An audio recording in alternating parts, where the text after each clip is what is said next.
Hello and welcome to episode 154 of Controller Club, the friendly face gaming space, a podcast where three, sometimes four friends from three different continents share on one love, and that is video games. Today on the show, we will hop back into the fungal post-apocalypse for another Last of Us Season 2 episode review, but before all that, let's introduce ourselves.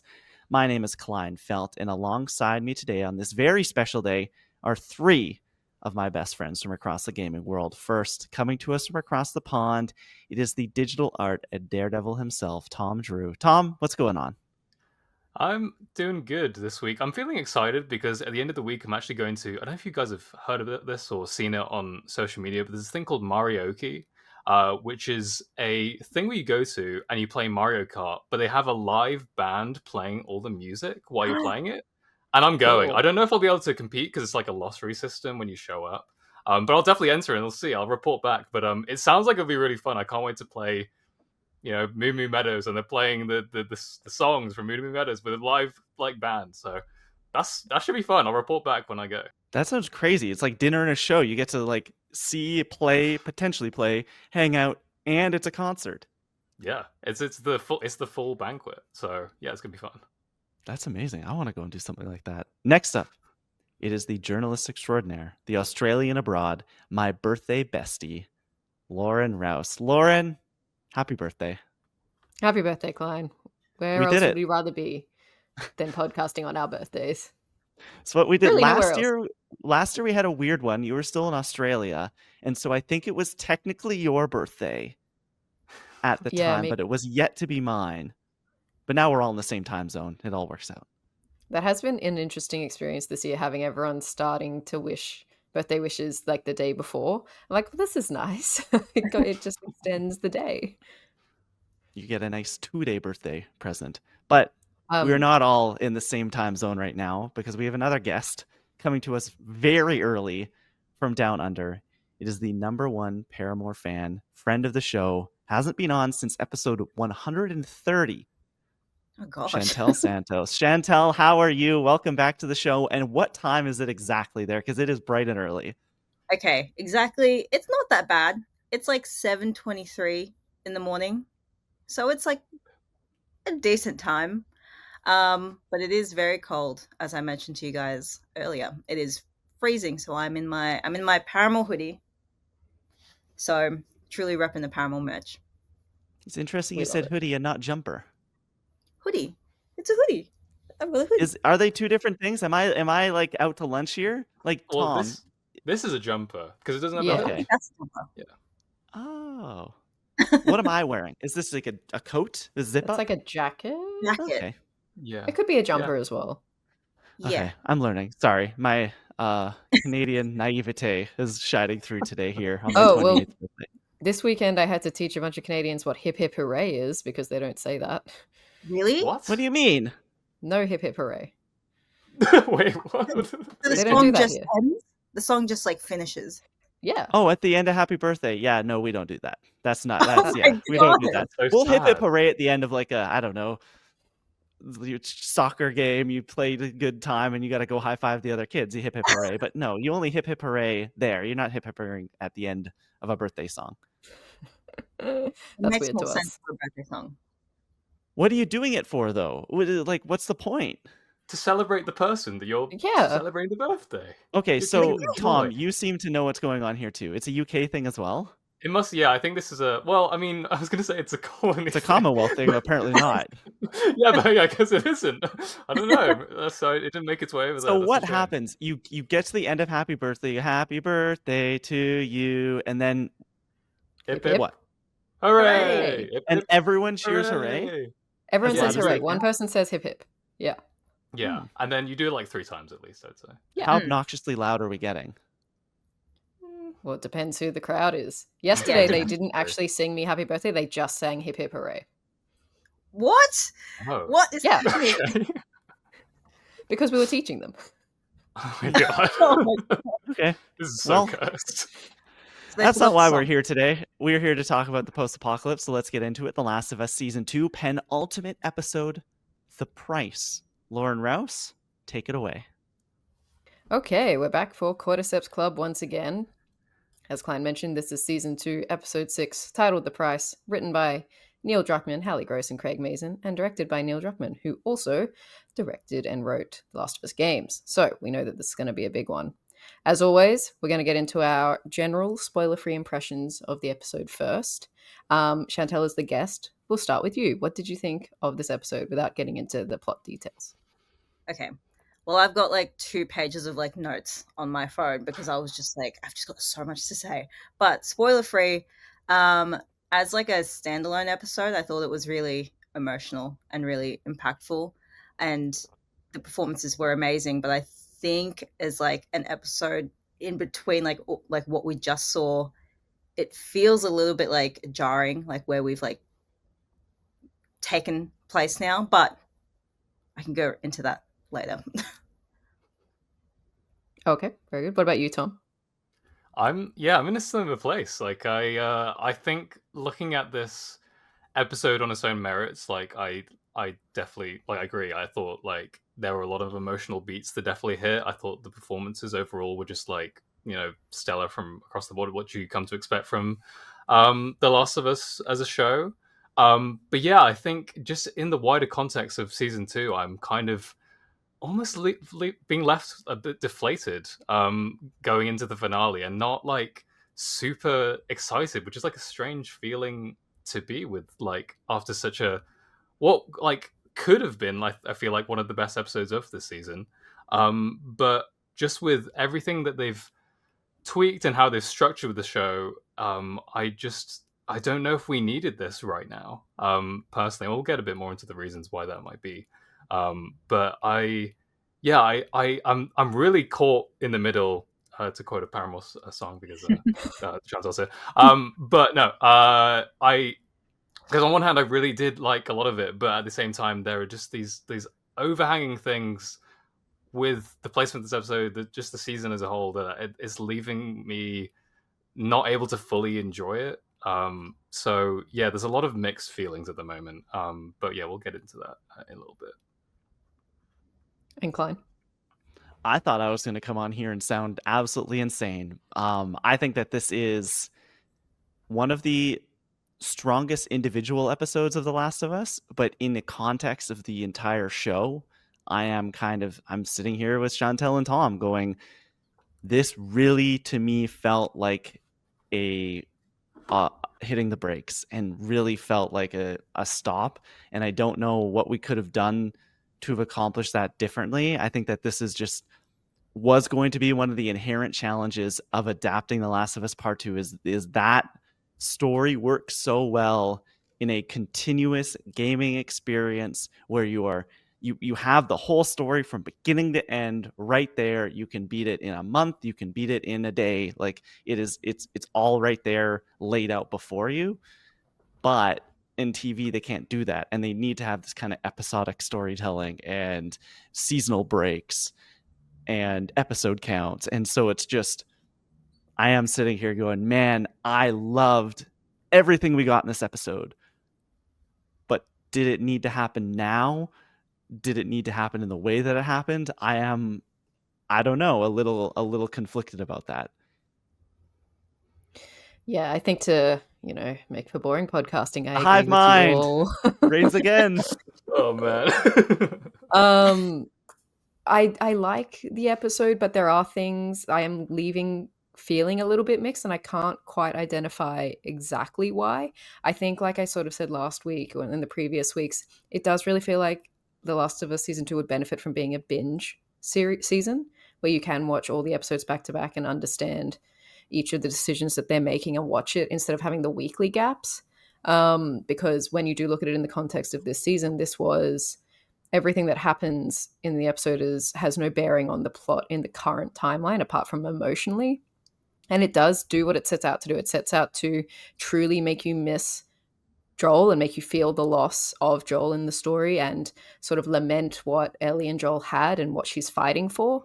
And I think that they did that very well. But I think it just needed maybe like a stronger bookend to the present storyline, where it was sort of like, and we'll get into what exactly happens, but there's no real like oh, this is all nice, and we had all these lovely vignettes, and like it's sad to see what happened between these two characters, but this is completely removed from what's happening in the active storyline. So I think, like we said last week when we like posited on like where is this in the right place? Maybe it did need to come directly after episode 2, but we can talk about that at the end of the discussion. So let's get into what happened. So the episode opens in Texas in 1983, where we meet a teenage Joel who is talking to his younger brother Tommy about some events that happened that day where they got into a fight, and Tommy's scared of like getting the wrath of his dad when he comes home. And later we meet their dad, who is a police officer. He's played by Tony Dalton. And he kind of comes home and he's angry at Joel for covering for Tommy and for getting into this fight. And it looks like Joel's dad, whose name I didn't actually catch, but it starts with a J. It looks like he might want to go beat him up, and in the end, he actually comes back with a couple of beers, sets one in front of his kid, and he starts to tell him about how when he was a kid, he would, steal a candy bar, and his dad would beat him so hard that he was in he had like a jaw brace or something the next day. And Joel's like, oh well, I know what that feels like, being beaten. And his dad, like, I never hit you like I was hit. And he said that he's trying to do a little bit better than his dad, and he hopes that when it's Joel's turn, that he might do a little bit better than what he did. So this is something very new for us. We hadn't had any inkling of really Joel and Tommy's backstory throughout any of the games. What do we think of this little addition here? Yeah, I think I liked it. I like this like cold open overall. I thought Tony Dalton like gave a pretty strong performance. He left like quite a like lasting impression, even though he is only in this like one scene, at least that we know of so far. Maybe he'll come back. I don't know, but I also saw like apparently that Neil Druckmann liked Tony Dalton's performance so much that he's in Intergalactic as well. So that's pretty cool. If I'm not incorrect, I think his dad's name is Javier because yeah, it is a J. But yeah, I think it's Javier. But yeah, I thought it was obviously this comes back around later on in the episode. And I do kind of like that link. But again, I'm also a little bit conflicted. I do like a narrative kind of harkening back to like a as a weird comparison, but like Spider-Verse, right? The shoulder touch. Like the shoulder touch is like used multiple times in that, like, and it's used in different contexts. This is a bit different because it's like it's very much about the thematic thing that Joel is eventually going to kind of have to reckon with, being a father. But yeah, overall, I like this scene. Yeah, I haven't played the game. I watched like the playthrough. So I have like a weird kind of relationship with the game where I like know everything that's happened, but I was never really in it. So this felt like they just kind of threw it in to add to the episode later, which I mean, like I liked the scene. I thought it was really great and impactful, but I think a part of me was just like, well, I've kind of felt that way through the whole season. They've just thrown stuff in to like kind of have more context for certain scenes later. So this kind of felt similar to that. When it started, I immediately went, ooh, we don't need to do this. But by the end, it did kind of win me over. I think that's what this episode did in its entirety. Throughout it, I kept thinking, why are we doing this right now? Why are we doing all of this? And then by the end, I was, okay, I can see on the whiteboard how this makes sense, and I do buy into it a little bit. Shout out Tony Dalton, loved having him there. And it is ultimately like, what is Last of Us Part 2 Season 2 about? It's that we are doomed to repeat. Like, it's just the cycle of violence that goes around and around and around, and all we can do is try and be better than the people that came before us. And that's what this is doing. Like, it's setting up, okay, Joel is bad, but is he as bad as his father was? And now Ellie is bad, but is she as bad as Joel was? And you just, when Ellie has one of her own, like, we have to try and impart that knowledge further down the line and keep it going, and so we can at some point get to some sort of retribution or some sort of just like, we're no longer doing this anymore. So I like it. I think the performances are all strong here, but I was like sitting here wondering, like, what did we have to do the Joel origin? I don't know. Lauren, were you into it? I liked it. I thought that sometimes what I really like about the show is that you do get these surprising moments that they just didn't have in the game. And I've been really grappling with this feeling, particularly in this episode, of like, it's nice to see the things that I know come to life in the game, but I also know that they can do that. I know that they can recreate it faithfully. They've done it all season. So it's kind of cool to see them do something different. And I like to see what they can bring into the show that they can't do in the game, like the Bill and Frank stuff and those new storylines. So this obviously isn't like a bottle episode about Joel's origins and things, but just having a small glimpse into his life, particularly when it's such a Joel-focused episode, is nice. The placement, again, of this episode entirely, I'm not sure that we needed it with the pacing wise, but I did like that they bookended the story of this episode with this scene and what comes around at the end. And like you say, Klein, this really encapsulates a lot of what The Last of Us Part 2 is trying to say, and that, you know, things are a cycle. It's a cycle of violence, it's a cycle of love. Now we have this cycle of like parenting, and I kind of liked that added layer that they were able to give to Joel here, and that it's not that you got to see what his sort of motivations or like wounds were from a child to becoming a parent, and that now, yeah, we'll get to see, you know, that with Ellie potentially. So I liked it. I thought it was an interesting opening. I want to note before we go on that the opening credits are back with Joel and Ellie, both at the end, right before the title card, which just broke my heart. I'm like, how dare you? Is that the last time we ever see that? Who knows? Probably. But if we ever see it again, we know that something's coming. Yeah. Next, one of them's gonna have 3 people, and everyone's gonna go, "What's going on?" Well, I mean, like in season 2, it's probably not going to be Ellie. It's going to be Abby. Or season 3? Yeah. Season True. 2, sorry. True. Yeah, maybe they'll change it a little bit more. Yeah. But anyway, so after this, going from 1983, we cut to sometime in Jackson. They don't specify the year. I think it's like 5 or 6 years before the present storyline. Joel's going up to homophobic Seth, his official name, who's working the bar. He's trading him some Lego in exchange for an order of something we don't see. Then Joel goes home and he starts to get to work on handcrafting and restoring this guitar, this acoustic guitar. But he's interrupted by Tommy coming home with a very drugged up Ellie, who was caught on, I guess, kitchen duty, who had burned her arm on this boiling pot, which she did to intentionally hide the bite mark that's on her arm, because she really wanted to wear short sleeves again, guys. And the next morning, Ellie comes downstairs and she finds that Joel has organized this nice little birthday celebration for her. It's a cake. Unfortunately, Seth spelled her name wrong, but it doesn't matter because Ellie's digging into the cake straight away, doesn't even wait for a knife and fork, which is very sweet. And then Joel gives her the second birthday gift, which is the guitar. And he proceeds to play a song. It's Pearl Jam's Future Days, which we heard Ellie sing a little bit of last week.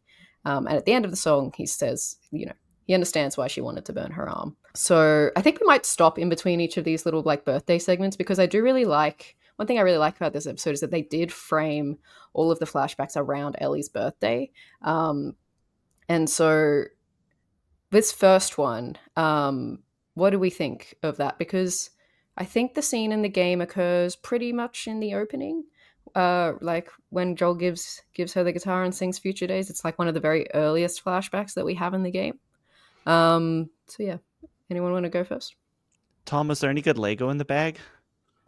You know, I did actually look at it and I was like, it's pretty basic, I'm not gonna lie. I mean, it was, It's the apocalypse. You gotta take what you can get. Well, this is the thing. I mean, Outbreak was 2003, right?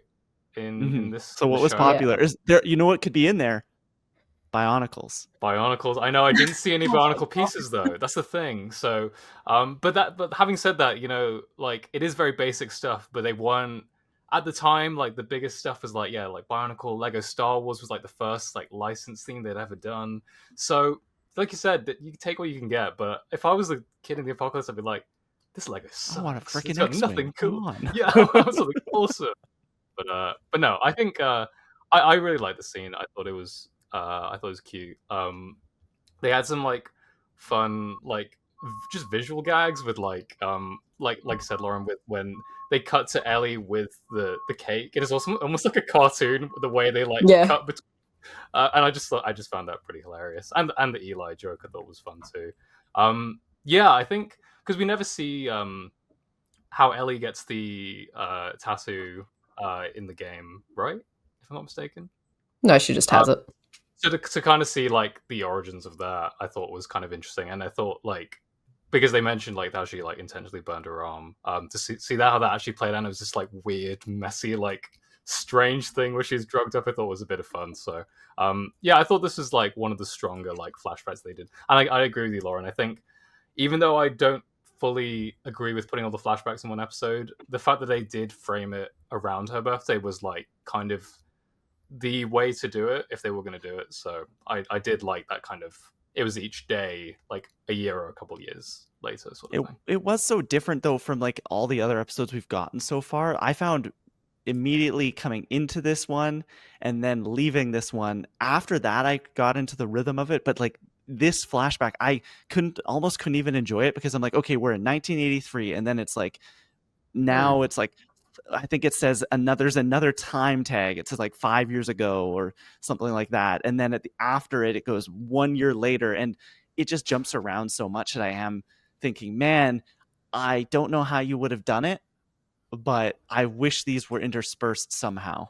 I wish that I wish Ellie had strummed the guitar in that theater 2 episodes ago or whatever, said the first line of Future Days, and boom, we cut back to this. Or like something like that, because I think that's something that the game does so well, is like we have these moments of emotional, just like intensity, explosion, like these heightened moments, and they do such a great job of using that flashback device of like, oh, hard cut, we go right from Nora into something else, we go right from this into a flashback. And whereas jamming them all together like this, I was like, I really like these moments, but it's just, I feel like I'm watching a clip show. I feel like I'm watching a best of, as opposed to like a cohesive story. It does very much feel like they wrote the show and we're like, well, where do we have these all written, where do we put them? We'll just put them together, 60 minutes, boom, there we go. I thought it was cute. I really liked it. I think it kind of showed Joel like his immediate like instinct as a parent to kind of put everything down, hearing that Ellie was hurt, or hearing like, you know, that ruckus coming from the door and going straight to Ellie and being that like protective father figure. So I think it was a good like marker of the episode, of the beginning of their relationship after everything that happened in season 1. But yeah, I agree with Klein. I feel like the game did a really good job at kind of going back to those moments when those pivotal things happened and giving context to that. So this kind of, I mean, like through the whole episode, having all these flashbacks, just like in the one go, feels like they could have had it scattered throughout the season in different moments to make it more impactful, because now we've got like one episode left and it's like, oh, we're getting all this emotional context now. And we could have had it before, but this scene I thought was really cute. I mean, the Joel making the guitar, in my notes I have like handyman slay. Like I'm like, yeah, oh yeah. I have written down when he's making the guitar and goes to give it to her, I said, Papa Pedro can hold me. Like the look he has in this entire episode as he gets grayer and grayer with each flashback, I was like, oh my God, sir, you have never looked better.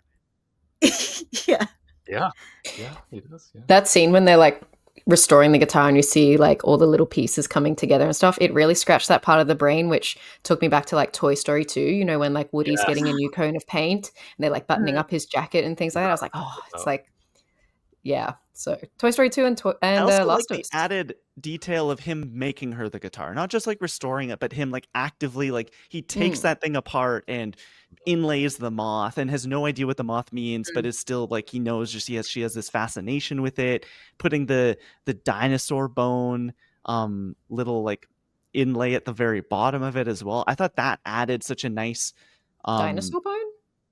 was it a Yeah. human? Sorry, what was the bone? He called it a dinosaur bone, didn't he? I think I think it was. I think it was implied that he took it from the museum, right?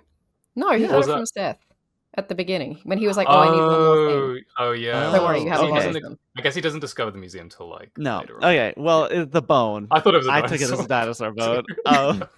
But just I think cool. that adds a really nice grounding point to the guitar, like moving forward. And now every time I see the guitar, I'm not just gonna think, oh, Joel taught her to play that. It's like, this is something that like this father figure made for her.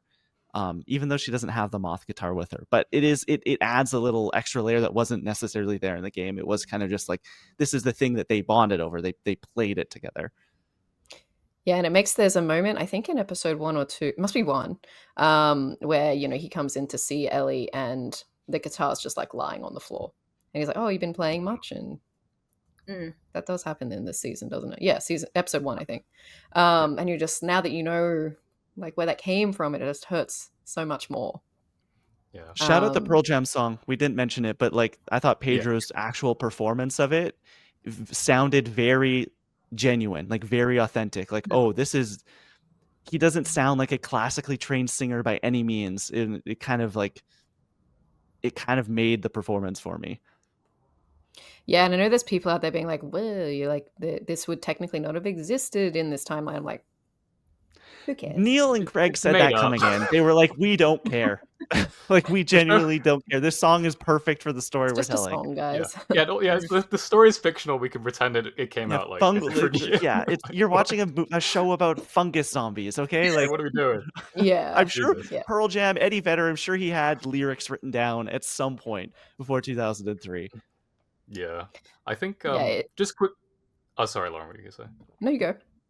No, I was just gonna say quickly to go back to the structure a little bit. I think the thing that kind of, I guess, rubbed me the wrong way a little bit, in terms of where this episode sits, is the fact that it does just come straight after the Ellie scene with Nora, because at that point it does kind of just feel like as if the revenge story is almost just started. So to pull the brakes on it, like at this point, it's like, oh, it finally felt like we were actually going to go somewhere, and like we're going to progress Ellie's kind of, descent into this kind of revenge-filled thing. Obviously, in the game, it's very different because like the revenge story, it starts, as soon as you leave Jackson, and you're killing people, you're doing all this stuff, and it's like, so you're not like constantly waiting for that to happen. You're like fully in the thick of it. But versus the show, it has felt like much more of a slow burn. So when you finally do get that kind of like, okay, we're actually going to do this, and Ellie's going to finally turn, to have this now, yes, it's nice, but it's like it is a complete like momentum shift, and that like has just it's just left me completely like thrown for a loop with this episode overall. Yeah, I think I'm really with you on that. The more I think about it, the more I just think this had to be in episode 3. We had that lovely, like, long gestating breathing period where we got to mourn Joel and, should we go after and get revenge on him? I think this should have been there. Have it hit home exactly why they need to go. And it's all of this stuff. This is why Ellie has to go. Yeah, have her and like so- bookend it with like her kneeling down at the grave or something, like Mm. Joel's grave, and then boom, we get all of this. Like you could start the episode with that, and then we pick up the next episode with now we're in Seattle. Now, like this is why we're on this mission. Exactly. Yeah. Yes, I break agree. up the momentum. Yeah, I agree with everything. Like, I think that would make sense, except for the last kind of scene where you find out where, like, Okay, why we'll come back to they're that. fighting. Well, we'll talk about that. Yeah. Yeah, I really want to talk about that. So the next birthday after this one is a year later, and we see Joel and Ellie going through the forest. She's trying to guess where they're going, and the answer is they're going to a museum. It has a giant T-Rex out the front, which Ellie loves. She climbs it straight away. And they also have a conversation on the way to the museum about, Ellie saying she's really eager to start going on patrols and contributing. And I guess like this is like the beginning of her starting to be a little bit like hunting that reckless danger, that she wants to be out on patrol. And this is kind of like harmless little interaction where, Ellie's like, oh, Jesse will train me. And Joel's like, oh, what's going on between you two? Is there something going on? She's like, just starts laughing at him. And he's like, hey, I got a keen eye for these things. She's like, I don't think you do. So that was sweet. And then, they get to the museum. Ellie loves all these different space exhibits that are there, but particularly there is an actual Apollo like mission space shuttle that has been in this museum, and she and Joel can actually get inside it, and he gives her his final gift because he's organized this entire experience for her. But his final gift is a tape recording of an actual like broadcast of a space shuttle launch that she can listen to on her Walkman thing that reads tapes, whatever that's called. And she gets to just sort of sit in the capsule with an astronaut's helmet on with her earphones in and like listen to this recording of a shuttle launch and just imagine that she is there. He's basically recreated the feeling of going to space to the best of their ability in this time. So Ellie absolutely loves it. But at the end of the day, it's been a really nice day. They're walking home. Joel's like, we should do this more. This is really nice. He's done, good dad job that day, having the best present for his daughter. But it's kind of broken by this moment where Ellie notices these fireflies in the forest. And it's just kind of a reminder of this dark secret that is still between them. This is a sequence that's pretty much shot for shot from the game. It's one of those things where I was like, yes, it's very satisfying to see this. It was very emotional. It was very beautiful. They nailed all of the beats that they needed to. Check out our side-by-sides this week. They're going to be identical. And what I really did love was like there were these tiny little nuances that like Bella and Pedro were able to add, particularly after she takes the headphones off. She looks over and like, Joel's just crying, like he's just been watching her and crying. That was really sweet. I loved when she like turned the planet thing and she's like, whoa, it still works. And he's like, oh, it's like someone greased it. And just her face being like, wait, you did that. It was really nice. But yeah, what did you guys think? Yeah, I mean it's like ripped, like you said, out straight out of the game. Like I think they did a great job of adapting it. I was kind of, because Ellie climbs the dinosaur, and like I did feel an innate sense of terror of just like the same way Joel was like, oh my god, like she could fall off of that thing. I don't know if you can do that in like, can you jump off the dinosaur like in the game? I don't think Yeah, you you can. can. Yeah, Oh, you can. You climb it and then Okay. you like jump into the water. Oh, okay, right. So then you end up fine. But yes, like I was just like, oh my god, like that's insane. But no, I think the scene itself plays out pretty much how it is. Like the moment when she does put the headphones in and it like mimics the launch with the visuals and it does like so much with so little, like the lighting and like the small like change of the like color outside of the window. It's like just as evocative and like brings you to that like moment that like Ellie's in as the game does, and I think they did like a like specifically a very good job of just capturing that moment. Because like I didn't know if they would do that, because it is kind of a surrealist thing that you kind of don't expect when you're playing the game, and I didn't know if they would do that for the show, but I'm really glad they did. I think they pulled off really well. Yeah, good scene. This is one of the things that I was most looking forward to in season 2 was getting this museum stuff. There is a bunch of things they didn't do here. We didn't get the dinosaur bones. We didn't get that throwing the hat on the brontosaurus, which I love. But I still think that they accomplished what they needed to. I think we're gonna do it again as we always do. But The Last of Us podcast, I think it's where they were talking about it. They were talking about that like Neil Druckmann invited Craig Mazin in one day at the office when they were developing The Last of Us Part 2, and he said, hey, do you want to see something from the new game? And Craig was like, yeah. And he showed him the space shuttle thing, and Craig Mazin said, when we do that, whenever we get to whatever season 2 or whatever, I guess at that point Last of Us season 1 hadn't even come out yet, we are doing that shot for shot, and I think that they accomplished it. It worked. There's so many moments in this episode that made me cry, but like this one, it's just such, in a similar way to like the dance sequence at the beginning of this season and later in the game, it's one of the few just like, it's euphoric. Like it's just so happy in a world where there just isn't a lot of that. And they nailed it. They rocked it. Yeah, this was like one of my favorite sequences in the game. I thought it's the last time, mistake me if I'm wrong, but it's probably one of the last times we see them happy and vulnerable with each other in this sense. And I think they nailed it. I mean, I did miss like the scenes of them like in the dinosaur exhibit and throwing the hat in the brontosaurus and stuff, but I think they filmed it. I think they like, there's like There's behind the behind the scenes. scenes pictures. Yeah. Yeah, like I'm pretty sure they did film it, so I'm like maybe deleted scenes. But I think like yeah, they did everything really well, and it was really emotional. And when I saw that tear on Joel's face, I was like, I'm gonna start crying. And it's just the way that he delivers like, did I do okay? And like just like the tear coming from his eye, I was like, this is killing me. And yeah, Ellie just being like, it's the last time we also see her in like a childlike sense as well. Because I feel like what's the next birthday is a 17th The next birthday? flashback, she grows up a lot. The next birthday is you're throwing all the teenage stuff at me at once.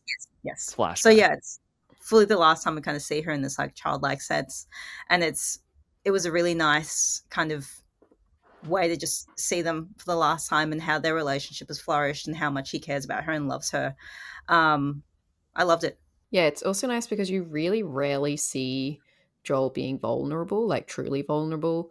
And so to kind of get that here where he's just like so nervous about what she's going to think. Is she going to like it? Yeah, it was really, really, really sweet. And you're right. It is. I think they needed like this is kind of bookended with the moment before it where it's like they are both pretty happy moments. This is like the glory days, I suppose, between them before, but they do have like the reminder of the dark moment, like that things like she kind of knows that something's not right. It's just that she's not thinking about it as much right now. So yeah, moving on to the next birthday, which is a year later. So she's 17. Joel comes home. He has a cake. Seth's got the name right this time. But he comes up to bring it to her only to find that Ellie is high. She's half tattooed. She's hooking up with Kat. It's, like you say, all the teenage shit all at once. And so Joel starts questioning Ellie's decisions, why she's getting tattooed and experimenting with girls and all of these things. And Ellie's like, well, one, it's not an experiment, and she's not sorry about it. So later that night, Joel is woken by the sound of Ellie trying to move her mattress into the garage. And he tries to put his foot down. He tries to say, this is my house. And Ellie reminds him, actually, it's not your house. They gave it to us, and you don't own anything. So he agrees begrudgingly that, look, might be time for Ellie to have her own space, but just give him a couple of days for him to like set up the garage for her. He also takes a look at her tattoo, and we get a pretty good look at it too. He likes the design. He kind of questions her on what the moth means, and she's like, well, I just read about it in dreams. It's symbolic or whatever. He's like, oh yeah, okay. And he goes to Gail the next day because, of course, everyone wants to just drop their problems on Gail. Love Catherine O'Hara so much in this scene.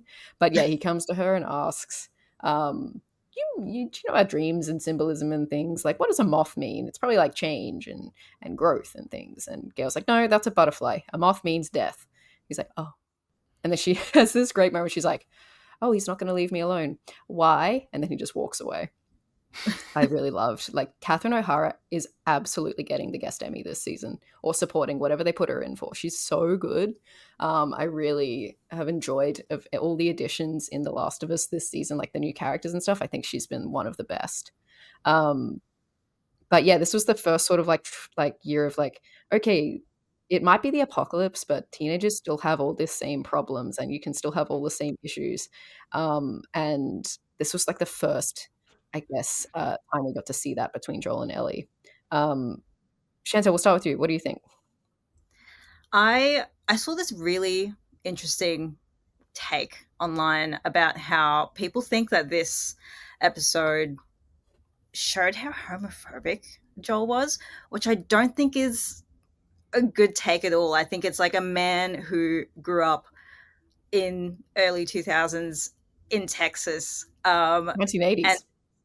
And in the 80s, yeah. He grew up in Texas and is like grappling with this like change, and it's obviously like going to be he hasn't had kids before, like he hasn't had like a teenage daughter before, so he's going to be grappling with all this like new stuff. So I think there's a really weird take online being like he's homophobic, which I think is like completely incorrect. I think it's just an overwhelming experience for him, seeing like this change in Ellie, especially from the last scene. But I thought it was a really like, you can feel the deterioration of the relationship here really slowly. But I thought what was really great was that he didn't want to end the day not kind of resolving anything with Ellie, and just like had to go to her room, talk to her, and wanted to like see her tattoo. Yeah, I thought it was a really great scene between the two of them. And yeah, I think having that context of Kat, I don't know if she was in the game. Was she in the game? She's like mentioned. Yeah, that's where the tattoo comes from, and that's kind of it. Yeah, we never meet her. Unless you play the Lost Levels in The Last of Us Part 2, and it's like she's just like a blurry face. Could be anyone. Yeah. Could be anyone. But yeah, I thought it was a really great like depiction of just like teenage angst, especially with Ellie, and having the moth mean death. It kind of it's like super jarring, and it's just there's so much symbolism with it. It could just mean like it could mean so much for Ellie and her journey and her struggles, and how she's probably a symbol for death, or how death happens around her. Just so much to it in such a short scene. Yeah, I think it's interesting. This is, I mean, I didn't really take issue with it, but it is a case of something I'm noticing a lot where the show spells out a lot of things. And in the game, when she had this tattoo, everyone was like, "Ah, cool tattoo." And then if you were interested, you can go and look up and be like, "Oh, what does this mean?" Right. Or and then it's sort of how it ties into the themes. That's never really explained what it is. Um, Hmm. I think she draws a lot of moths in the game, and like it does come obviously from her sketches and things like that. But yeah, this was a case of like we are going to spell out exactly how she's feeling right now via this tattoo. So I'm not saying that it's like lazy writing. I don't think it is. I just think it is a case of like we just have to tell everybody everything that's happening all the time. Whereas in the Yeah, game, you have to experience it and fill in the blanks yourself. I think to that point, like, I think that's why I take a bit of issue with this structuring of the episode and why the flashbacks are all coming at once. I think I read, it was either Neil or Craig, but one of them was saying how one of the reasons why they put them all in the episode is that, like, if you put these, if you put these flashbacks throughout the season, either you were kind of relying on the audience to remember those flashbacks and remember the kind of the feelings that were kind of conjured up, and then having to compare them essentially and like see what happens next in those flashbacks as the season goes on, or it trained the audience to like expect the flashbacks and it became sort of a template. And I think my issue with that is that, and to that kind of spelling out of the symbolism of the moth, I feel like they don't trust the audience enough to kind of follow along with those things, and it's less so about the writing being kind of the way it is. It is just like it is a trust thing. Like you need to be able to let the audience well remember things, but also just like be able to pick apart these scenes as it goes on, like it does in the game, and then see how these things compare, and juxtapose or whatever, and convey whatever emotion they want to be. Um, but yeah, I think that's just kind of my overarching thing with this season is that there isn't enough trust put on the audience. Having said that, I did like this scene. I think this applies to the whole episode, but like Bella and Pedro's chemistry is just like it's incredible. Like it's like versus the museum scene where they're just so happy and elated, like in that moment, to them bickering and fighting over Ellie doing all these teenage things. It's just like magnetic to watch, and that was what was keeping me going throughout the episode and why I'm like so conflicted, because I'm like, this is really good stuff, I'm just not sure I feel about it all. So yeah, I mean, shout out to them. Their connection feels so real. Like it genuinely feels like Pedro, and you hear him talking about it outside of the show. Like he genuinely wants to protect this person and make sure that Bella reaches their full potential, and also on screen is doing that to the ultimate extent, like to the furthest you can go, and is willing to do anything, willing to kill to protect this daughter figure that he has in his life. And so I think that like this flashback here is probably the most real the relationship has felt. Like it does feel very, very parent kid.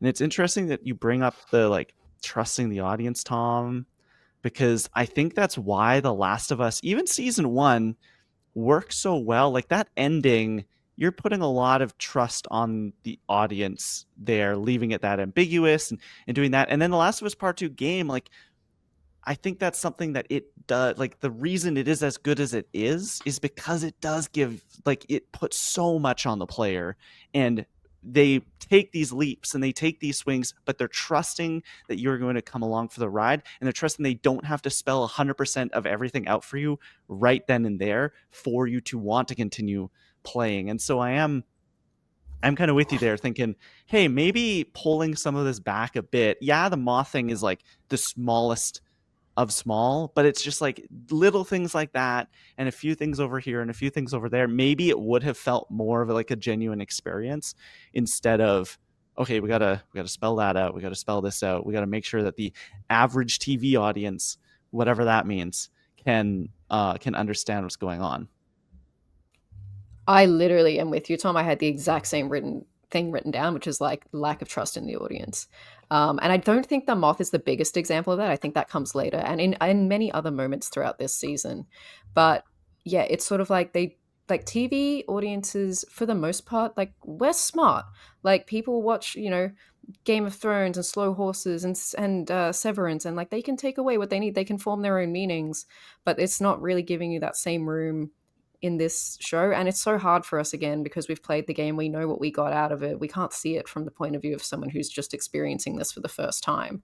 So they may be thinking, "That's fine. Thanks for telling me what the moth means," but yeah, it does sort of just feel like it's not as much of a visceral experience as it was in the game, and that's difficult, I think, to reckon with.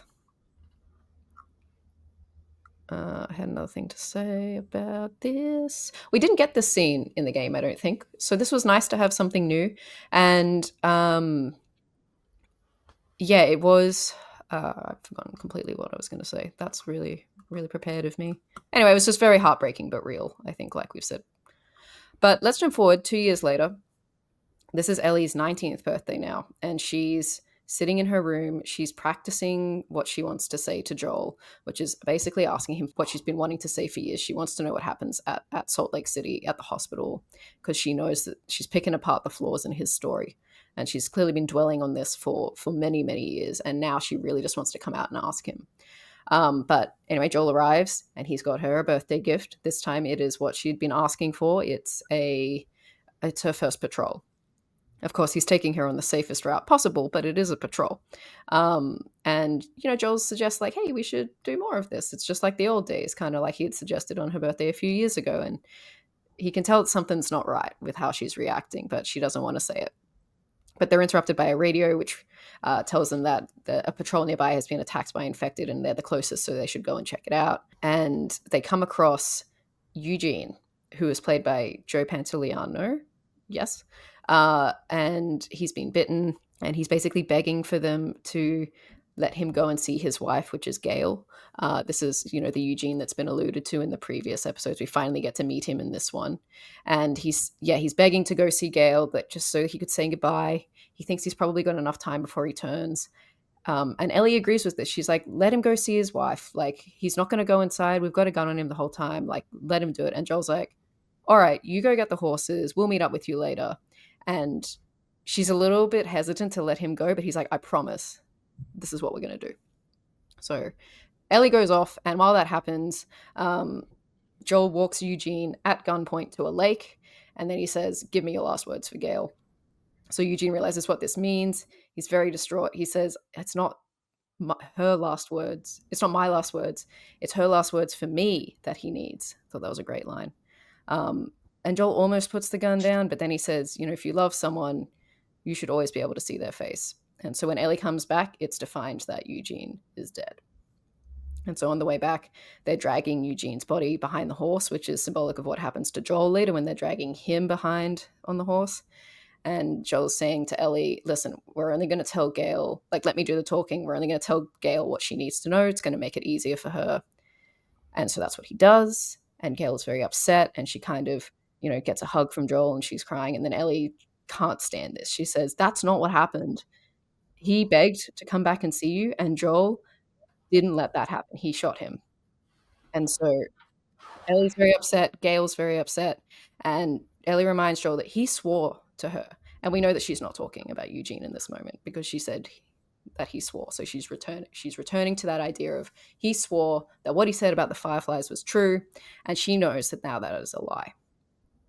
I don't know what you guys think. This was probably my favorite of the little vignettes that we saw of all the different birthdays. It was completely new.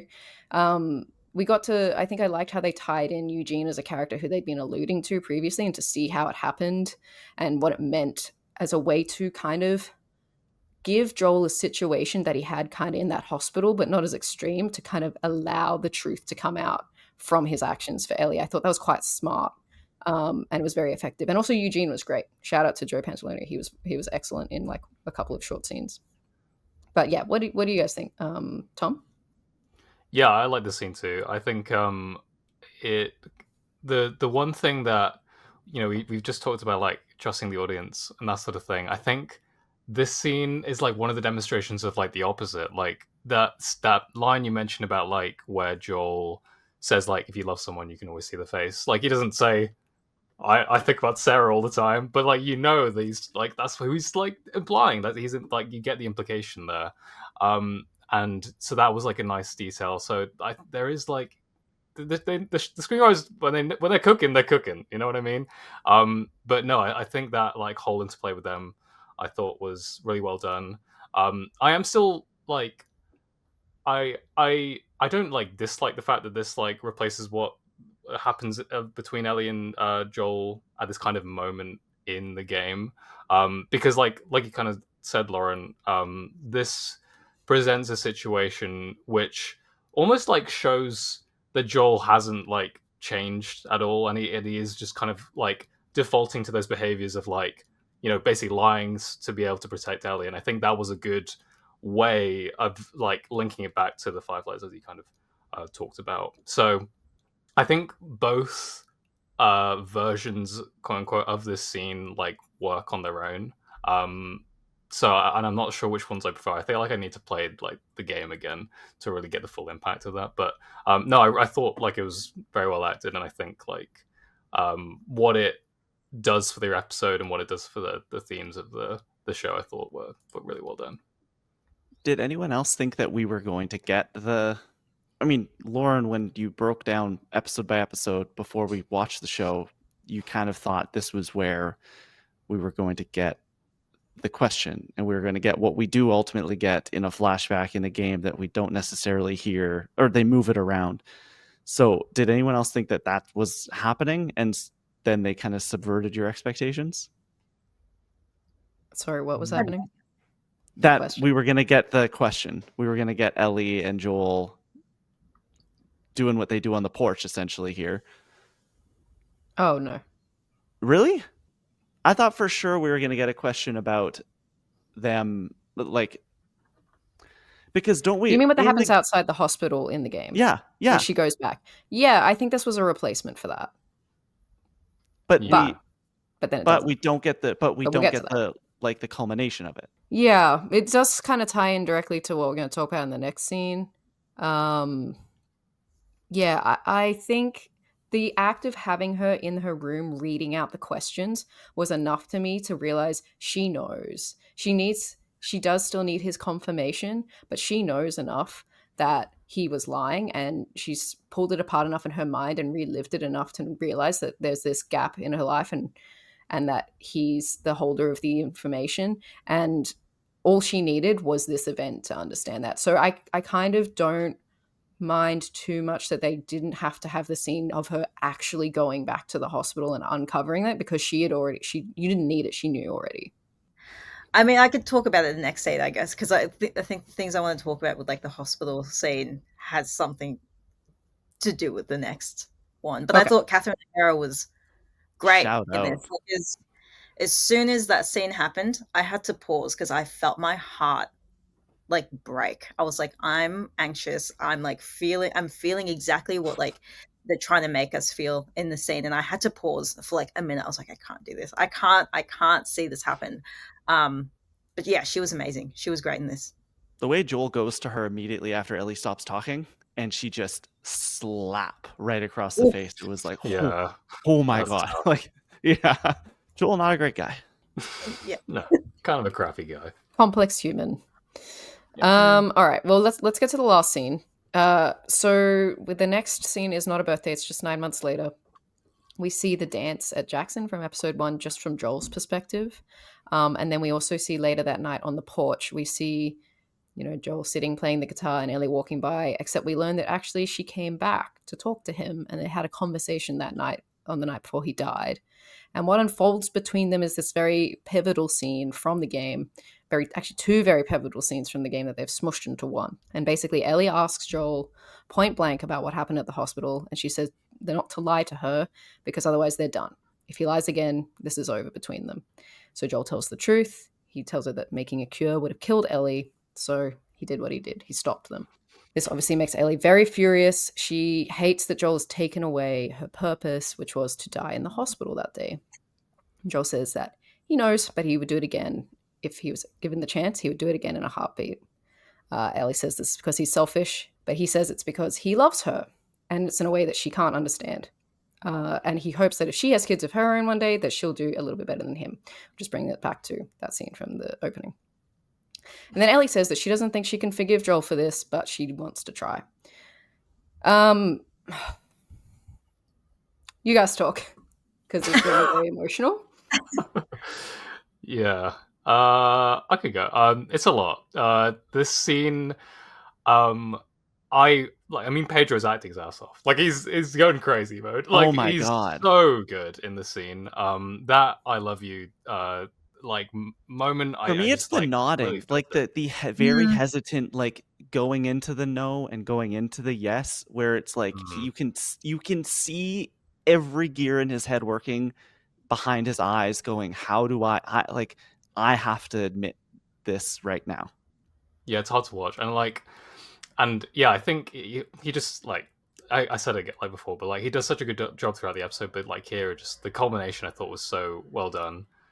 Having said that, there's the one small thing that I'm just not sure about, and it is part of what the nodding that you talked about, Klein. I'm not sure if I love the fact that Joel at least is convinced that he knows that the cure would have worked, or at least that he's telling That's the what he audience that. says. She says, would they have extracted a cure?" And he just says yes. Yeah, but I prefer that. I just prefer that like the ambiguity of that of whether Mhm. there was a cure, whether it would have It worked. definitely changes the way you look at his actions a bit in season 1, because if there is a little bit of Yeah, ambiguity there, it's that little bit of chance that people have justified Joel's actions on since 2013. It's like, well, yeah, it wasn't a guarantee. Who's to say that it would work? And then she's died for nothing. And so I agree with you there that it is like, and does he know? He's only talked to Marlene. What's she gonna feed yeah, him? Only what he wants, like only what she knows he wants to, or not wants to hear, but like she's only going to tell him that it's a 100% going to work, because if she doesn't, he's going to run off. yeah. There's also that aspect to it. Maybe it is the part of that. But yeah, I always do prefer when there is some ambiguity. I think Yeah. it just adds more to like a debate or like a speculation about these sort of things, and that's part of why the ending of part one and season one works so well, I think. But other than that, the scene what I thought was beautiful. I don't know how I feel about them jamming these two moments together. I think that like ultimately the acting is amazing, the writing is amazing, the scene itself is incredible, but knowing, for me, that gap between the hospital conversation and this final deck scene makes The Last of Us Part 2 an even more emotionally like devastating journey, because this happens and she only really truly quote unquote like flips on him for like a minute maybe, whereas having that like those months of time go by and you know that this fissure has been there for a long time and has been at the worst that it possibly could be for a long time, and then they finally reconcile and then he dies, that's the nail in the heart that the ending of The Last of Us Part 2 really delivers in that final flashback that you get. And so the fact that they jammed it together, it is a little, I don't know, I am left going, man, I don't know if that plays as deeply and as impactfully as it could have. It's like we said with the lack of trust. They didn't think, I guess from what I can tell, they didn't think that we would remember this scene or what this meant from back in season 2 if it came up in season 3 or wherever they decide to put it. And that's a shame. My experience of watching this scene was literally a roller coaster of emotion. When I saw that they were doing the porch, I was like, what are you doing? This is too early. Like, you can't do this now. And so I'm with you, Klein. Was like, I think these should have been two distinct scenes. That being said, when he says, I love you, I couldn't. I was like, I haven't cried like that in a really long time. It was really beautiful. And I love that addition because we never hear Joel say that in the game.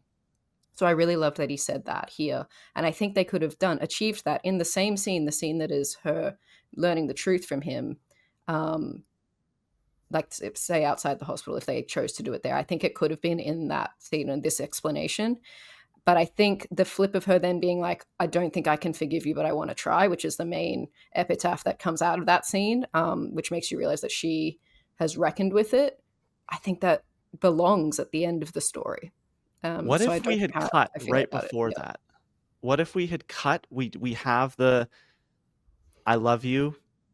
We have that moment. Boom, we move away, and then season 3, season 4 finale when we get to the farmhouse, like when we're at the end of the journey and we just do a flashback and we get the rest of that in context. I think that They, that could have worked, they even could. if Yeah. in universe it happened at the same time. It's just like you need to let that flip sit with you. Mm. I think I they think could. that's The only problem with that is they've already set it up once. They've already had the fake out of her Yeah. walking past and thinking she didn't say anything to him. So to bring it back a second time to be like, but there was more that she didn't say to him, kind of feels Yeah. cheap. But I do think they like. I'm now like, what do they do at the end? Are they the only hope that I have is that they have something new that has the same impact. because I think But that's what there's for me when I was like watching it. Obviously, I didn't play it, but when I was watching it, like you're watching Ellie through the whole game, fueled by what we think is revenge and just like this negative impact on her life that her last moments with Joel were not the way that she wanted it to be.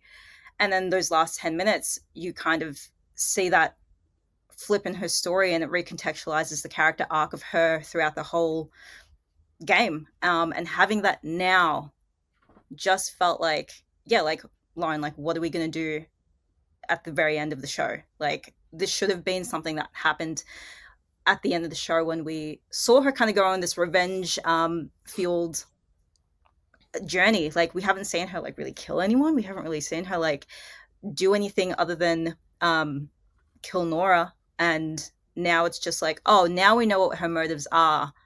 And it also, like, with the scene in the hospital scene, it get like Klein, you said, it gave audiences and like Ellie time to kind of like stew over what has happened to her, and it gives that, it makes it more impactful. Like in the game, there's a pause between Ellie finding out, and in the show, she reacts immediately. So there's like no time for her to digest anything that's happened between that time of her knowing. Yeah, I don't know. It felt off for me. I thought the performances were amazing. I thought they were both, I was like crying and it was great, but I was getting confused because it was like these two pivotal scenes put together that should have been placed not here. Like it just didn't feel right for me.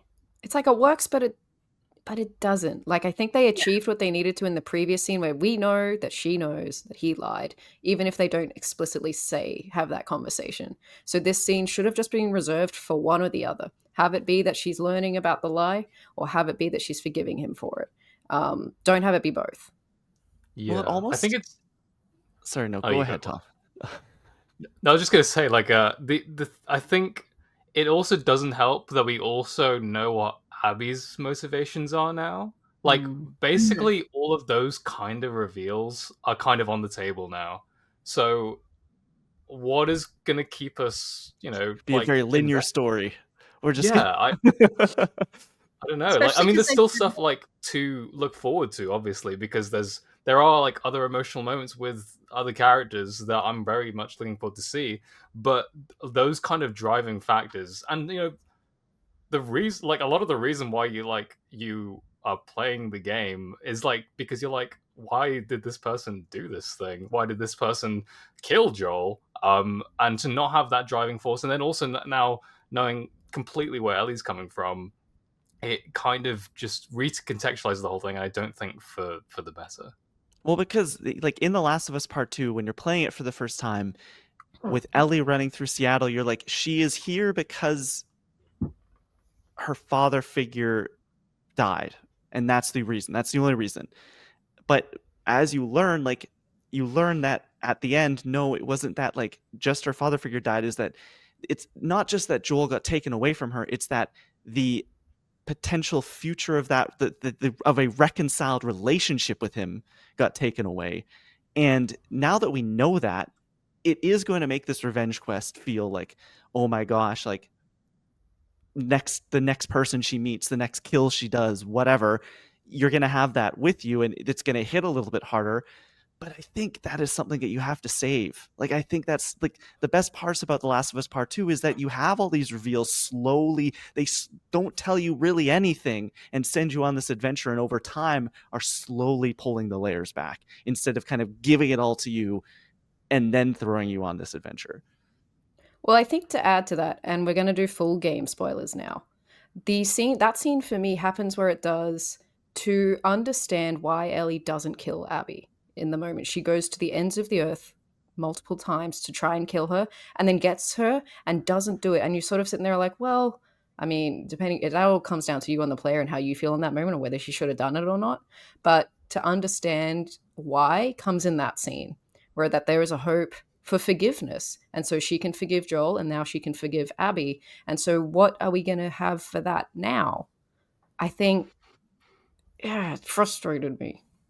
It's all been spelt out.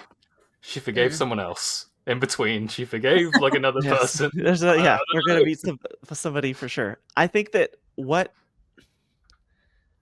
this season almost feels like it was put together without them really knowing if they were going to get to move forward and do a future season, which I think they always knew. They always knew they were going to go and get to do more. They're going to get to finish this whole story. But it does really feel like, oh no, we have to front load it because we don't know if we're ever going to come back. And that really bums me out, because I don't think season 2 and 3 should be visioned as seasons. I think it should be like, no, this is one whole, and we can dole out reveals throughout instead of having to like, oh, we got to do all the Ellie stuff right now because we're not going to come back to it.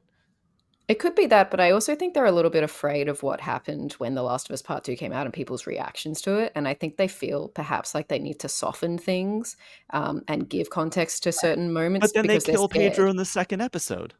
But they were always going to do that. I know, but then so you aren't scared of that, but you're scared of everything else. Like, that to me seems they were scared of what people silly. would think of Abby, so okay, let's give her a motivation now. They're scared that people are going to be like, why is Ellie doing all these horrible things? Are they going to be like, are they not going to sympathize with her? Okay, so we'll have flashbacks with Joel to understand why she's doing it. It just think it's frustrating. Yeah, like I don't know who said this in an interview, but they ideally wanted this to be 4 seasons. So now I'm like, with this scene that happened, what are we going to do for the other 2 seasons? Like, yeah, we're going to go through like Abby's story arc, but like, what else are we going to do with Ellie? Like, and they want season 3 to be longer than season 2. So I don't know what they think they've accomplished with putting this pivotal scene now. I don't know. It's which is why all we can hope for is that they have something better up their sleeve for later on. I hope. I just don't know how you can top this. Like, I know. Like, this is one of the moments. Yeah.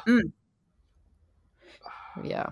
Anyway, the scene was wonderful. Definitely very, very emotional. But it was just hard to look past the like, this is happening not where it should. And so I should mention that the episode does end on bringing us back to the present timeline, which is just seeing Ellie having now killed Nora going back to the theater.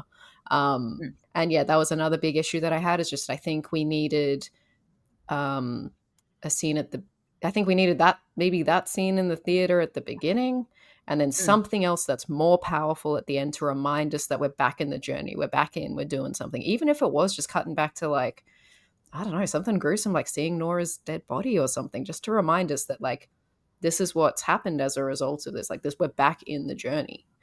Ground us back in this, because now we're going to come back in next episode. Like, I'm so with you, Tom, when you're like, it's just taken too long to ramp up, and now we're supposed to finish it all in one episode. Yeah, feels like an exponential graph as opposed to like a linear slant. Yeah. But that's the episode. Any other thoughts or notes anyone wants to bring up? I think the like, just like very quickly on your point of like, yeah, when the episode does end and you're like, yeah, you're back at the theater. I if they were gonna do this the way it was, where it's all the flashbacks in one episode, I feel like you do need like cutbacks to the present day where there is that juxtaposition of like because if it's all happy, I mean, it's not all of these scenes are happy, but like a lot of them are like relatively happy. You need to be constantly reminded like of why we're doing this with Ellie, and to just have that scene of Ellie kind of going back to the theater. It does just feel like a bit of a deflation, and especially because like I mean we know she's killed Nora, but like what if I mean, this is also trusting the audience again, going back to the whole thing. But like, what if people are like, oh, she just left her there to be unaffected or whatever? Like, I think I don't know. You just needed a little bit more from the present day storyline for this to fully work if they wanted to do it this way. I was just going to add, Shimmer's back in the past. She was back. Sure. Oh yeah. Yep. True. The official Shimmer podcast. The only thing that I would mention is shout out to the jacket that Ellie is wearing in the forest when they go on patrol. I said it a couple weeks ago when they're like after the Dina and Ellie romance really climaxed, for lack of a better term.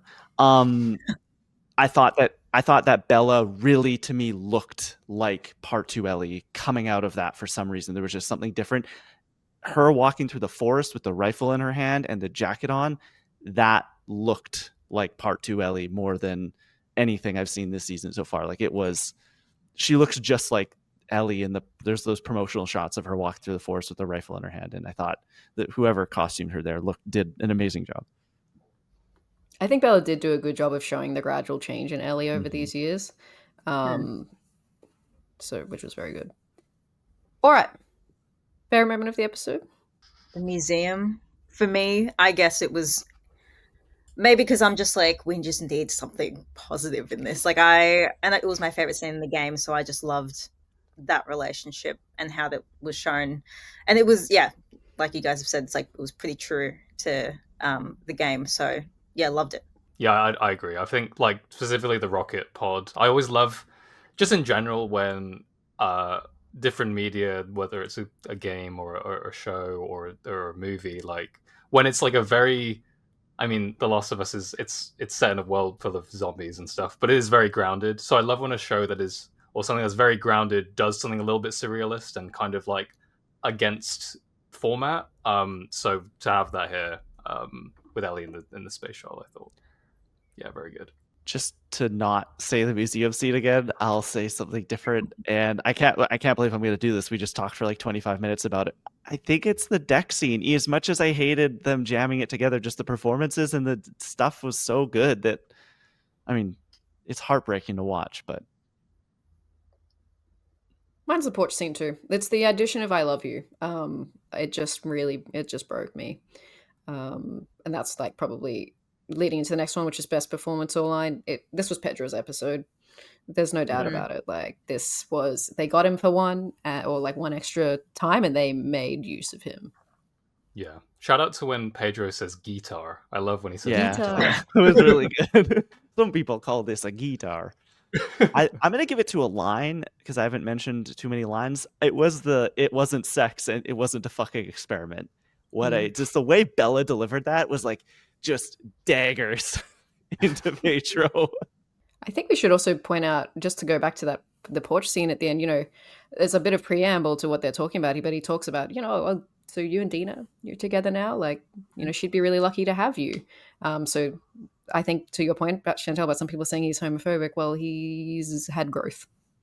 Yeah, well, I mean, the whole point is that, like, homophobic Seth says a slur, and then Joel has to step in. So it's clear, like, there's a bit of growth there. We don't call Joel homophobic Joel anymore. Like, we're not going to call him that going forward, right? Yeah, I mean, he's reformed Joel. He's ally Joel. Yeah, I forgot how hard he pushes homophobic Seth because Jesus Christ, he throws that man to the ground.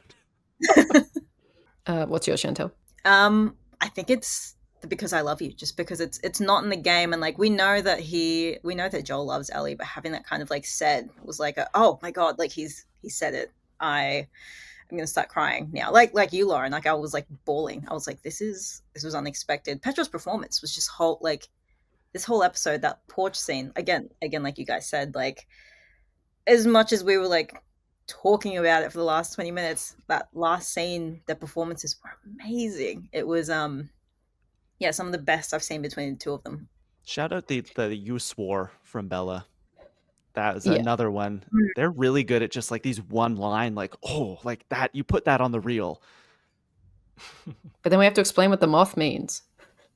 It means death. By the way. Anyway. Yeah. And then game Easter egg. Anyone have one they want to shout out?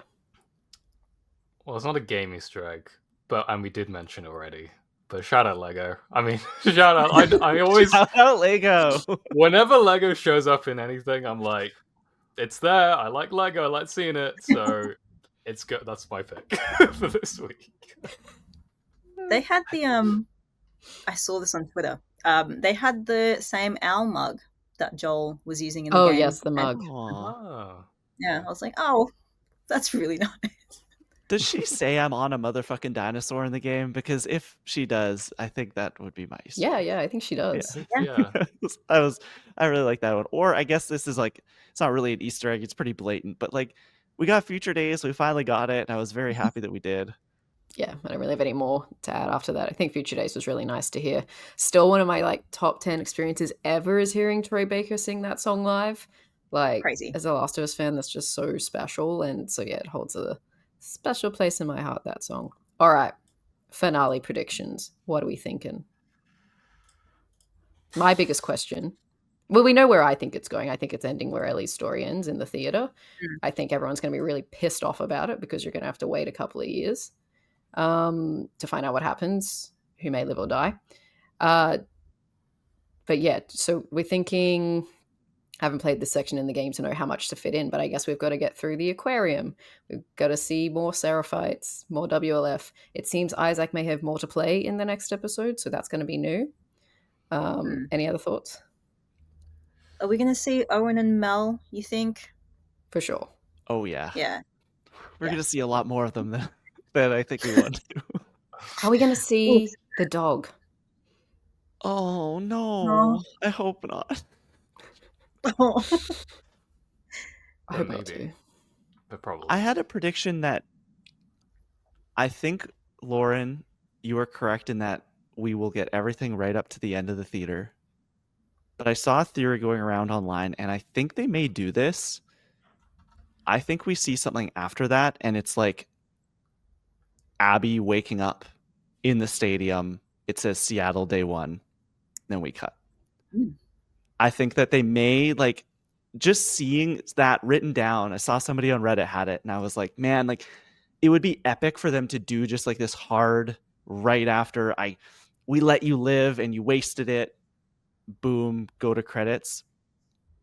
I think they're going to do some table setting for season 3, and that is a way to do it and still have it be like oh my gosh, like the next season is going to be about Abby, and still like deliver everything that we know should come before the end.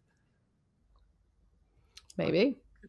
Is this episode going to be an hour or 90 minutes? A little shorter than this one. It's supposed to be.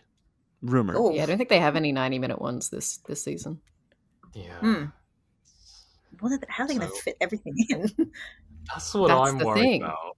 Yeah, because day 2, well, it was kind of smushed a little bit. But nothing happened. I mean, nothing happens day 3. Stuff happens, but like it is a lot of you on a boat moving around. But I think quite a lot that happens. Yeah, and I think there's the fact that we haven't got, they cut a lot of day 2. It almost feels like you need more stuff to happen in this finale to make, like we were sort of saying, like the revenge story is just almost started in episode 5. So now, unless it's like back to back, Ellie's just killing everyone. Like I don't know. Montage. Like maybe it is just a montage. I think it's too late for that. I think they've waited too long. They've waited too long for her to go on the killing spree. I think the next big thing is going to have to be killing Owen and Mel. Yeah, which maybe it'll feel like it's enough to feel, and then they might execute it in a way. Ellie will execute it in a way to say that it will feel like it was earned and that the changes that they made was worth it. But I'm just worried. I'm worried, just judging by how the season has gone thus far, like for what to expect from the rest of this. Have we seen any more of like Owen and Abby's relationship. No, that's only in Not this season. Nah. interesting. But yeah, that'd Okay, be next season. cool. God, it's just My so big much. I'm like, question. My big question going into next week: are we gonna see Lev? Will Lev be announced by oh, next week? Because Lev is with Abby in the Oh, theater you're right. at this I point was in about time. to say, Yeah. do we see oh them yeah. in the game? But Yeah, we Lev do. is. This could be the time where it's like they've cast Lev and haven't Mm-hmm. announced who it is, but it will come out after the episode. Hmm. Who do we think it is? Do we think it's the actress? Do you think it was the motion capture person? I'm forgetting their name. I personally think they might go someone new, Okay. Yeah. I don't. just because Lev Yeah. is like 12 and that actor is Yeah. now a lot older than 12. Yeah. Yeah. I just wonder, like, if maybe they'll just show Lev in like shadow. I don't know, like how you really do it, like because we haven't heard anything unless it's like been kept under wraps so well. Or they change it where Lev is for some reason not there, but you kind of need Lev to Yeah. be there, to kind of tee up for the rest of Abby's story. I don't know. I don't know how they're gonna handle it. Maybe they'll face replace it, like just cast someone, some rando for the finale, and then go back. But yeah, it's tough. It's a tough call. It would be a little bit Marvel of them to be like, and here they are, surprise casting. But I'm kind of here for that. I kind of want to know who it is. Yeah. I don't know. Hmm. Do we get a post credit tease of? Maybe what I just pitched is like after I the think if they're credits. going to do it, it would be that. I think so, yeah. Hard to say because there is such shock value in learning that you're going to learn Abby's side of the story that they might want to save that for next season. But then how do you promote next season, right? That's the thing. It has to be the trailers. You know, This like, is so much. This show is so much more than like what season 1 was. Where season 1 you can have a definitive end, but this is like the beginning, not the beginning of the story. This is very much like a part 1 of a 2-3 potentially part story that I think they have to do something to set the table going forward, or else it's going to feel very like, okay, well now what? yeah. We'll find out. Next week's going to be a good discussion. The finale. But also, we went through 5 years of Ellie's birthdays, and it came out on our birthday, Klein. So happy birthday to us. I did. I wanted to screen grab. At one point, she says it's my motherfucking birthday, and Yeah. I wanted that, and I wanted to keep it forever for perpetuity. But I need to go back and grab it. Okay, that's it. The penultimate episode of The Last of Us. The finale next week. We will be here, running it down one last time. It's been a lot of fun. Before we go today, have we been playing anything exciting in the world of gaming lately? Shantelle, you're a guest. Have you been gaming at all? Because I'm currently weirdly unemployed in a strange way, I started and finished Uncharted 4 again. Like it's like my favorite game ever, and I think I finished it in 3 days. I love that. Which is, I cannot yeah. wait to play Uncharted 4 on the show. We've been working our way through the series. Lauren and Tom had not played any of them, and we are up to Uncharted 4. Really? We need to play it. Yep, It's that's the next one. Yeah. So good. I have lots of things to say about the movie, how much I hate it, but the game. All right, we'll bring you back for that. Thank you, because I hate that movie. I hate that movie so much. They did Nathan Drake so dirty. Anyways, it's fine. The game is great. That's what I've been playing. Lauren, Tom, anything exciting? I've been playing more of South of Midnight. Still enjoying it. I think pretty much some of the similar issues that I said previously. I've like hit a point where it's like I've got a lot of abilities and now I'm just kind of stuck in this loop of doing a lot of the same thing again. But I'm enjoying the story still, and the gameplay for the most part. It's just not like iterating on itself that it makes me want to like really get stuck into it. So I will see it through because I know it's not too big of a time commitment, but it's fun. It's a nice game. You get a cute little guy. I think his name is what's it called? Crouton. His name is Crouton. It's a little beady bag guy who you can like throw and like control to get into small places. It's so cute. Okay. So I am enjoying that part. And Tom, what about you? Yeah, so I've been playing a little bit this past week. I finished Stellar Blade, and it was good. It, like I said, like the last time we talked about it. The story, it's whatever, but like the gameplay is really fun, and I'm glad I saw it through. But the main thing I've been playing this weekend really is Doom: The Dark Ages. Have any of you touched this game since it came out yet? No, No. can we talk about that next week? We can. I can just say like a little bit of like, but we can get a bit more into it later, like next week. But I really like it. Like I think it's really good. Coming from like someone who's played 2016 and Eternal, I think this game slaps. It's just like it's just so fun. I've only played like the first three missions of it. So yeah, if Lauren is intending to play it, I won't spoil what those missions are because that was part of it for me. Like what you get to do in those missions is really fun. But it's a good one. I have a really good feeling about it because Eternal I really liked, but I don't think it reached the highs that that 2016 game got to.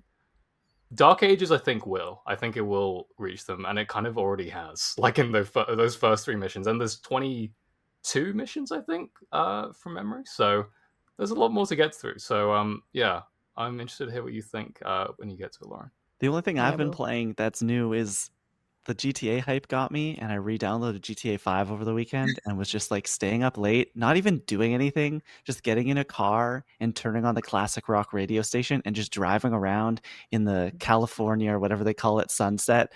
And it's just such a vibe. I cannot wait for GTA 6. I'm so excited, but that's basically all I've been doing. I've just needed to relax over the last little bit, and that's how I was doing it. But okay. Comment corner. Tom, do we have any new comments? We don't, I'm That's afraid, okay. but You can I will always shout leave out. us a comment. Yeah, leave us a comment if you want. I will shout out that we posted the Until Dawn movie review the segment from that, and we've got some good traction from that. So if you saw the movie, go check that video out. We had some thoughts about how they handled the movie for sure. So but thanks for all the attention on that. It's already gone. And this week, if you're going to leave a comment, let us know what you thought of The Last of Us Season 2, Episode 6. You can do that here on YouTube in the comment section down below. Over on Spotify, you can leave us a comment as well. And while you're over on Spotify or wherever you're listening right now, please leave us a review, 5 stars. It really helps out. You can also follow the show. We are at at Controller Club Pod on Instagram and Blue Sky, at Controller_Club on Twitter, and at Controller.Club on TikTok. Also, if you want to send us any emails, simple hellos, what you think of the show, any questions, you totally can. controllerclubpod@gmail.com. Shantelle, where can people keep up with you and all the good work that you're doing? Oh God. Well, I am trying to write film and TV reviews, so you could find me on Instagram at Shantelle Santos. Very simple, just my name. So you'll see me review some TV shows, some movies. Over there. Number one movie you're most looking forward to this summer? This is going to be very niche to me. Kristen Stewart's debut, like directorial debut, is coming out. It's called The Chronology of Water. This movie's been kind of in the making for the last 8 years, so I'm looking forward to that. That just premiered at Cannes. So that movie, very, very, very random. So hopefully that gets released here in Australia, but I doubt it. We'll see. And I'll be waiting for your review when it does. Lauren, where can people keep up with you and send your birthday wishes your way? Follow me at lrouse19 on Twitter and Blue Sky mostly, occasionally TikTok. I'm slacking off on posting, guys. I don't know. Sometimes you need a social media break. So you can follow me there, but I don't know if you'll find anything there. Tom Drew, what about you? You posting stuff up online? Just a little bit. You can find me at Tom Drew Art, Instagram, Blue Sky, Twitter. I posted my pulls from my Terrestrial Festival Pokemon card box. So if you want to see what I got from it, you can see it on my Blue Sky. I'll also probably post some videos from the Mario Kart thing that I'm going to later in the week. So if that sounds cool to you, follow me and I'll maybe post some stuff. We hadn't had a shiny cardboard update in a while, so I'm glad that you are still very much leaning into the addiction, and it is still very much a problem. Good. Yeah, it's bad. It's bad, guys. You can keep up with me everywhere. I'm at The Kleinfelt, TheKleinFelt. That's going to do it for another episode of Controller Club. As always, thank you so much for listening. Now, let's get gaming.